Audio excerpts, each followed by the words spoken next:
preparing because to me it was always Mama Corcoran. So to me you'll always be Mama Corcoran, and Tim will always be Papa Corcoran. So Lisa, sorry, you have to share your parents. It's fine. So, motherhood. This week, my 14-month-old daughter, she started walking on her own. And any of you who have had children, maybe you currently have children in this phase, or you have had children who have grown up, just getting to see the joy in their eyes and their face light up when they realize they can be independent and run away from you is a lot of fun. And so this week it was so much fun sitting in the living room and just watching her toddle back and forth and grin and look at me and wait for me to clap and say, "Yay, Charlotte, you crossed the room." And what was really fun was this week, every time she would cross the room, she would play for a few minutes wherever she went, and then she'd look around the room and try to find me. And when she found me, she would toddle back over to me and just lay in my lap and rest for a few minutes. And it was the sweetest thing, and my heart melted. And, as a mom, it's moments like that that just remind you how beautiful motherhood is and what a blessing it is that we get to be the front row seat to watch these little kiddos grow up. So, as beautiful as motherhood is, it's one of the many blessings that Jesus and God, of course, extend to us. And it reminds me of Matthew chapter 5. Many of us have heard of the Beatitudes, and I thought how fitting for this morning since we're talking about blessings. So I wanted to read to you the first 4 blessings that Jesus says at the Sermon on the Mount in the Beatitudes. So chapter 5. Blessed are the poor in spirit, for theirs is the kingdom of heaven. Blessed are those who mourn, for they will be comforted. Blessed are the meek, for they will inherit the earth. Blessed are those who hunger and thirst for righteousness, for they will be filled. So if any of you are like me, I read that and I think, excuse me? I have to be poor, I have to be meek, I have to be hungry and thirsty in order to be blessed by God? No thanks. And so my first reaction to that is, man, what kind of God do we have that he asks us to be all of these sad things in order to receive his blessings? But then I look at it a little closer, and my experiences of the last year have just highlighted this fact that Jesus didn't mean these words maybe at the face value that we perceive them. So I did a little bit of digging as I prepared for today of what did he really mean when he said, blessed are the poor in spirit, blessed are those who mourn, blessed are the meek, and those who are hungry and thirsty. So when he says poor in spirit, what does he really mean? Well, what he means is the people who recognize that we have a great need for God. That ourselves, if we depend on ourselves, we are left pretty empty-handed. Poor in spirit really means that I realize I can't do this life all on my own, and I'm pretty darn insufficient without God. And when I am poor in spirit, when I recognize my own insufficiencies, that's when God can rush in and fill in that insufficiency with his sufficiency. Then the next point, blessed are those who mourn. You know what? This life is hard enough. I don't want to have to mourn for my faith. Really? Does anybody else ever feel that way? But when I really look at this, what did he mean? Blessed are those who mourn. What he meant was, blessed are those who are deeply troubled by the sin of this world. Blessed are those who are deeply troubled by the fact that I am a sinner and every single day I screw up. And it can get really old really fast, right? Blessed are they who turn on the news and watch it for 5 minutes and are just disgusted by the state of the world. Because that's not the way God made this world to be. He didn't intend for it to be full of sin. And so blessed are they who mourn. Point number 3, blessed are they who are meek. That sounds like blessed are they who are weak, which at face value is a real bummer. But if you look at it a little closer, he's not saying blessed are they who are weak. He's saying blessed are they who are humble. Blessed are they who realize that my will as God is going to be better than yours. And if you can follow me and submit to me, you will be blessed.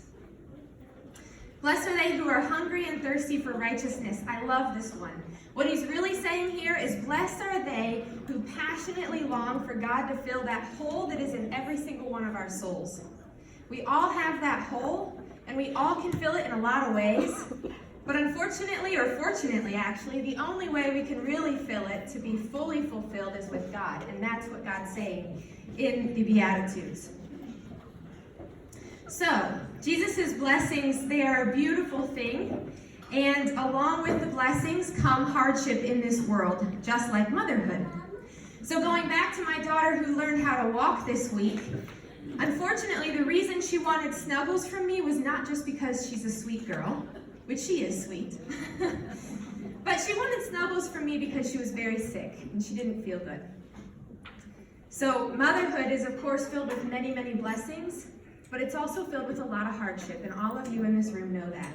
And let me remind you, when I say motherhood, I'm not just talking to the people in the room who have children. I'm talking to every single one of us, age 1 to 100. And I love what Jeanette, I can never say her name right, Jeanette Benkovic, I love what she says is the role of a woman in motherhood. She says, "This is a call of woman, to infuse all the world with life. Our every word and deed should be a conduit of grace and new life for others." I love that. Let me reread it. "This is the call of woman, to infuse all the world with life. Our every word and deed should be a conduit of grace and new life for others." She never once mentions we should have children. What she's saying is we as women have this incredible blessing and opportunity that God's given us, that we can be his conduit of grace and new life for others. And the way we do that is by being open to God's blessings on us, so that we are filled up by him and then able to fill others up with our own full cup.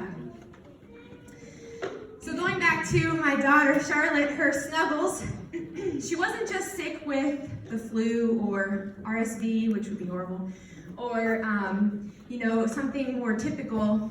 She was sick because she's recovering from her 10th surgery. So I might cry, so if y'all are sympathy criers, get out your Kleenexes right now. Sorry, Aunt Marcia. Yeah, so she's 14 months old. She's had 10 surgeries. So when she came to snuggle with me, it was a very sweet blessing of a moment where I got to hold her and love on her for a few minutes. But unfortunately, the reason I got to hold and love on her for a few minutes would not be one that I would have chosen for her. So to paint the backstory, if we go back to July 2017, I was about 20 weeks pregnant, similar to what I am right now. And my husband and I, we were so excited. We were going to the gynecologist and we were going to find out, are we having a boy or a girl? And so we go to the doctors and we're just giddy with excitement, and the ultrasound tech does her test. And at the very end, she informs us that you are having a girl. And so we are immediately so overwhelmed with excitement. We're going to have a daughter. We're also so overwhelmed with fear.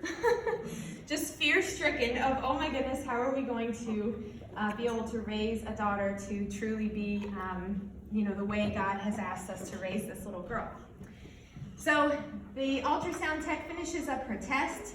She cleans off the probe, cleans the gel off my belly, and says, I'll be back with the doctor to go over the results. And so my husband and I, we are bantering over what are we going to name this little kiddo, and having a good time, just passing the time. But 5 minutes go by, and then 10, 15, 20. We're running out of name ideas. And we're starting to get a little anxious because there's a lot of noise going on in the hallway, a lot of people whispering, a lot of people talking, and we're starting to wonder if they're whispering about us. Finally, the door opens and the doctor walks in, and she comes straight over to me and she puts her arms around me and starts rubbing my back. Mind you, I've met this woman once, so it's not like we were buddies.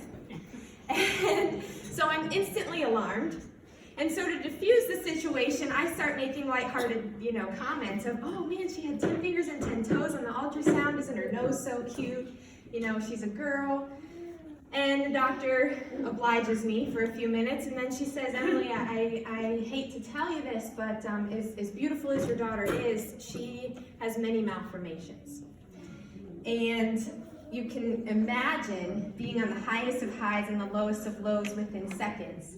of motherhood, right? And so I, asked her, well, what kind of malformations? And she said, well, we're talking about a 1.5 pound little peanut right now, but we can already tell that part of her brain is missing. Her heart is malformed. It's functioning wrong. We don't know why or how. We can tell that part of her lip isn't there. It's a cleft lip. It did not grow together the way it should. Her kidneys are too big, and there's something in her abdomen that fills the entire right portion of it that should not be there. We don't know what it is. And so she continued to say, I don't know what this means, but I really would find it hard to believe that she would be able to survive in utero. And, if she did, what would life look like afterwards? We don't know. So, we go home that night, and we feel like we are attending our daughter's funeral for the next 24 hours. It was an awful 24 hours. Luckily, we were able to get in to see a specialist who works with fetuses who are high risk the very next day. So we went in to meet with him, and he did his own ultrasound test. And then he ushered us into this hospital meeting room. And if any of you have spent time in the hospital, you will understand what I mean when I say it was very cold and sterile. So we walk in, it's whitewashed walls, it's the cold metal table with the cold metal chairs and the little Dixie cup of water and the sandpaper for Kleenexes, right? Someday, I am going to buy Cleveland Clinic and all hospitals in the area really good Kleenexes. I've just learned, always bring your own box. So anyway, we're sitting there at the table, and as you can imagine, it's a very solemn, time. And so he asks us to take a seat and take a deep breath for a minute. And he notices I have a piece of paper in my hand. And he asked me, what's that? And I said, well, I know when I'm in the heat of emotion, I'm not going to remember what I have, to ask you for questions. So I wrote them down. Won't surprise you, right?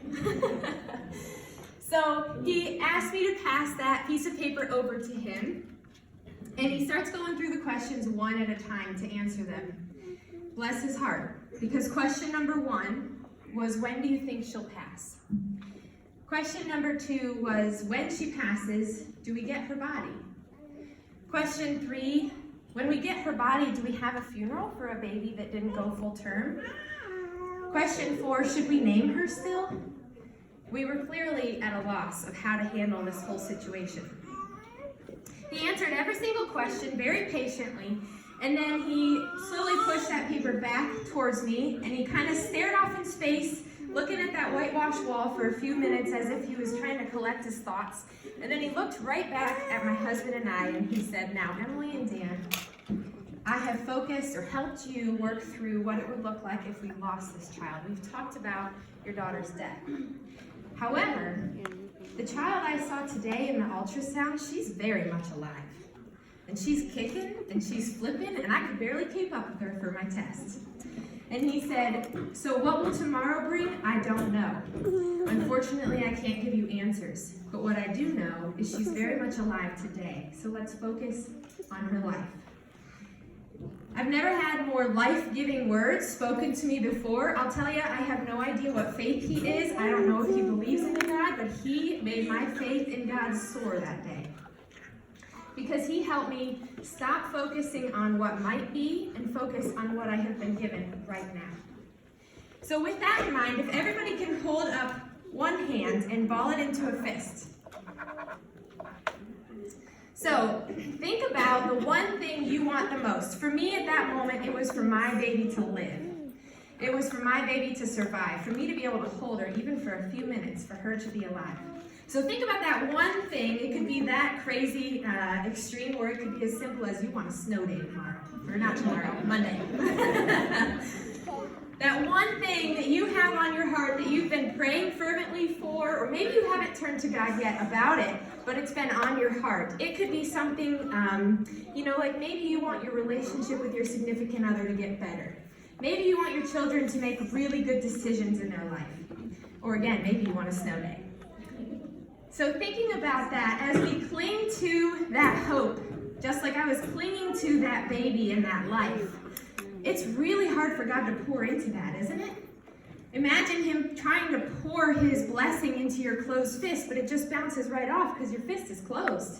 He can't enter. He can't answer your question or your request because you're clinging to it and squeezing the life out of it. But then if we turn back to Beatitudes and we remember, blessed are they who are poor in spirit, or in other words, blessed are they who recognize their own insufficiency, so you can let go of your pinky.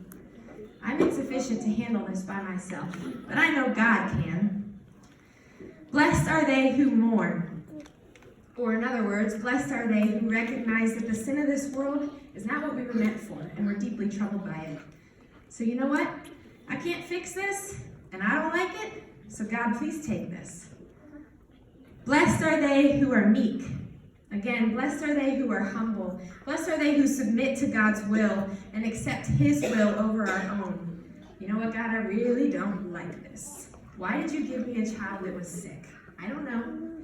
But I do know you know better than me. So have with her as you wish. And then the final finger releases, blessed are they who hunger and thirst for righteousness. God, I have this big hole in my soul and I am so incapable without you, but if I can just let go and let you fill that incapability with your capability, then that will make things so much better.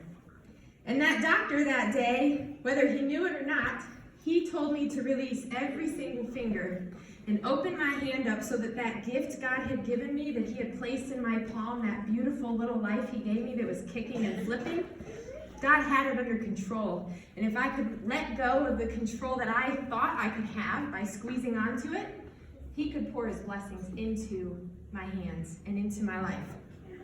And that is what he has done.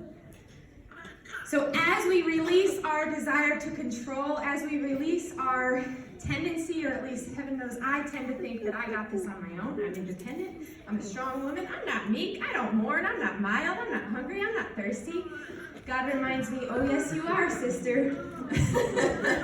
And that's a really good thing, because when you are, I can bless you.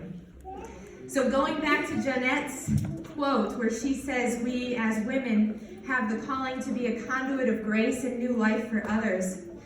These Beatitudes, these blessings that Jesus wants to bestow on us, the more we can open up our palm of our hands and offer him whatever it is that your prayer that you had on your mind as we did that little exercise, whatever it is that you mostly desire, the more we can open up our control and try to give it to God and allow him to pour his life into it, the more we will be filled by his grace and his life, and then we can pour into others. So, we all are called to motherhood, no matter what age we are, and whether we actually have children or not. You know, would I choose this journey for my daughter? No. If I could go back and tell God how it should have been done, well, she would have been miraculously healed in utero, and we would have moved on, and it would have been fine, right? But that wasn't his plan. But you know what his plan was? Is filled with incredible, beautiful blessings if we only look. Our daughter has had miraculous healing. She really should not be alive, and yet this week she walked. You know, she's had 10 surgeries. She's missing part of her brain that allows the right and the left lobe to communicate. You'd never know it to see her. You know, you need your right and left brain to communicate simply to clap your hands. She loves Old McDonald's and she claps all day long. How? I don't know, but she does. She had this mass on her liver that turned out to be what that cyst was in her abdomen that they had to remove, and truly her liver should not be functioning. They should have had some transplant already, but her liver's doing fine. Her heart, we actually met with the cardiologist the other day. He said, you know what, this is a baby I have followed the most ever in my career, and yet have intervened the least. He somehow doesn't know how to explain the fact that every time we've gone to see him, he's like, you know, the problem's still there, but she seems to do just fine with it, so we're not going to touch it. So we've had so many blessings poured into our lives through Charlotte, and not just in the physical and in the miraculous healing, but also in the blessing of people like you who have surrounded us in prayer and meals and all kinds of things. And also our paths have crossed with so many other families who have had horrible medical journeys, and we've been able to pour into their lives just as they have poured into ours. So What did God have in this grand plan of having this child be so sick? You know, I guess he's still unfolding that story, but if I would have kept my fist gripped, if I would have tried to cling to what I thought ideal motherhood should have been or ideal life would have been, then I don't know that I would be standing here today telling you what a blessing little Charlotte is. And so with that, I just want to invite you that this is not a one-time thing. It's not like all of a sudden, you know, today I say, okay, God, I submit to your ways, and I trust you, and I know I need your support, and I know that I'm insufficient by myself. And then for the rest of my life, I'm good to go, right? Doesn't work that way. I'm probably going to have to peel my fingers back 10 more times today, and at least 1 million more times in my life. And so I encourage you and invite you, every time you feel yourself trying to take back control of whatever it is that you desire, to just remember those 4 Beatitudes and open up those fingers and say, okay, God, you giveth and you taketh away. Let me open up my palm so that you may give and you may take and you may pour into me all of those blessings you promised at the Sermon on the Mount.